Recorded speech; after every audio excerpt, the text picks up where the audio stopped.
That's what. That's what. A dove out there somewhere. Yeah. I heard of that, but you hear that pecking right there? Huh?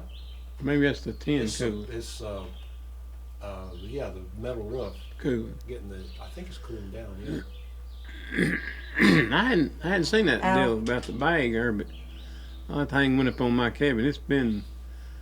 I got to replace the tin on one of the porches, and but I had it. I had it sawmilled, and it was yellow pine, Mm-hmm. and and when it's green, that's the only time you can nail it. And then it turns from dadgum hard, you wouldn't leave. But them carpenter bees, they don't mess with it. Yeah. But you can't hardly buy a yellow pine unless you go to a sawmill and buy it, just for that. It wouldn't pass a inspection code now or something like that. But you build it up like on a barn or something, Mm-hmm. they can't touch People can't see our.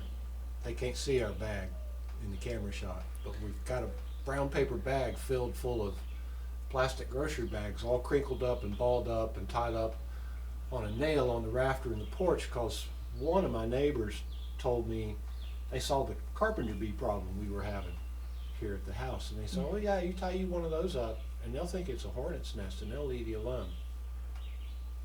Well, we have Does problems it work? with them. I'm not going to say it's 100% because we saw a couple Yeah. Sunday. One came by and flew right in front of the bag and then took off. What if you painted gray? And then I was wondering about that, but it seems to be working brown. Well, I'm gonna tell you what my Uncle Rich told me. He's the one that took me fishing all the time, and he'd get home in the afternoon and sit in the yard, and he had this great big hornet's nest on the side of his house. And so we was out there, and I was a kid, and I was looking at it. And somebody said, "Rich, you got a big hornet's nest out there." And he said, "Hell, I wouldn't take $500 for it." And they said, "What do you mean?" He said, "Let me tell you something." He said, "You get a hornet's nest like that?" He said, "You'll never see a black fly, a house fly." He said, "They eat every one that comes around here." Huh. And I never knew that. And then when you was talking about that bag, that's what I was thinking about when you first said it. But old Rich, he knew all that stuff. He was something else. Boy, you have to listen hard to. Actually, I'm hearing the roar in my ears. That's Yeah. quite it, Yeah. So you got. It is. It's. I notice it sometimes when I have to go away for a couple days and go work, and I'm in cities and around traffic and noise and all that. And I get in the car and I drive home, and I pull up in the driveway, and you shut the car off and you open up that door. And I call it the rush of silence, because it's like a deafening rush of silence that overtakes you. Yeah. When I was at Haywood Tech taking those forestry classes and all this stuff, and I had this instructor, and he said, "All right, this is what we're going to do today." He didn't tell nobody. He said, "Just bring you a pad of paper." And we went out in this mountain up there, and I think it was Chambers Mountain, but anyhow, he said, "I want everybody to split up where you can't see nobody. Just split up." He said, "Now I want you to sit down there, and for 30 minutes, I want you to write down every sound that you hear." Mm-hmm. And I thought, what? I was young, bullshit. So I went out there and I sat down. And just like right now, you hear that bird? Well, I say, we heard a bird singing. And you hear a dove. Everywhere. And it sounds like to me as a katydid there somewhere. It might be my ears, I don't know. And so for 1/2 hour, I wrote down everything that I heard. And you wouldn't believe. I remember this one, there was a leaf that went. And I got to watching it. Yeah. And there was a big ant, and he was coming up under that leaf, and it was that leaf rattling, And I'd never paid any attention to anything like that. But the one thing I have found out as a hunter, and because of that if you're sitting in these woods, a bird don't sing unless there's something, like he does in the morning. Mm-hmm. But if you're sitting right here, and you hear some birds down there, and they start going. Yeah, there's something coming. Yeah. I mean, they ain't never wrong. Oh, yeah. They're telling you something's in the wood, and a chipmunk is the best thing in the world to tell you when there's something coming. It can be a deer, it can be a bear, if it's a bobcat, they go crazy.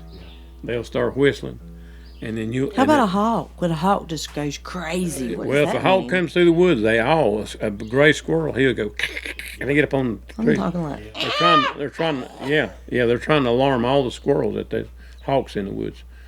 And what if the hawk makes that noise? no, when he does, you'll hear him. He goes, I can't get that high Are they sound. people friendly like a parrot would be? I mean, they have. They ain't too friendly. Can you make pets out of them? I don't really know. I'm just saying, my friend and I, she had been gone from. They have a tiny house out in the woods, but her husband had surgery, so they had been over at their other house. And I met her over at her house on the river, tiny house, and this hawk, she got there, it was going crazy. Well, Scared me. Well, you know that the red tail, Maybe he missed her. he'll nest about the 1st of March, and I never really had paid much attention to one until I lived over where I was at now. And so my neighbor had a pond, so I slipped down there one day. I was going to fish his pond, and I had a real long crappie rod, and I threw that crappie rod out there, and I was working that crappie jig back quiet, and all of a sudden something went, and it sounded like if you was watching a vampire movie, you know how they run by you in the street and you don't see them. Mm-hmm. That's what it sounded like. And I thought, what in the hell was that? And I looked around, I didn't see nothing. I went it jig and I threw it back out there again. And in just a minute, it did it again. It went right, but it wasn't in front of me. It was kind of behind me. It went right over my head. And I looked around. I didn't see nothing. And in a minute, I seen this red tail come in, and he went up in this big white oak tree, and he had a nest up there. And it was bothering him that I was at that pond fishing. So I was watching him, and he made that he come out there, and I had that crappie rod, and I went, stuck it at my back, got him with that crappie rod when he come by. But every year since then, they nest in that same oak tree every year, and then when they mate for life. And but every year, I mean, I've got all kinds of red tails up there.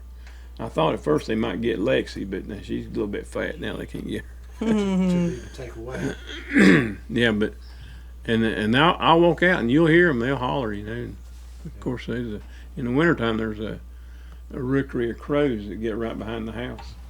And boy, you talking about a fight in the morning? There's always a fight. Crows, see, they coming at you because you kill them. No, my corn's up. I never lost a ear.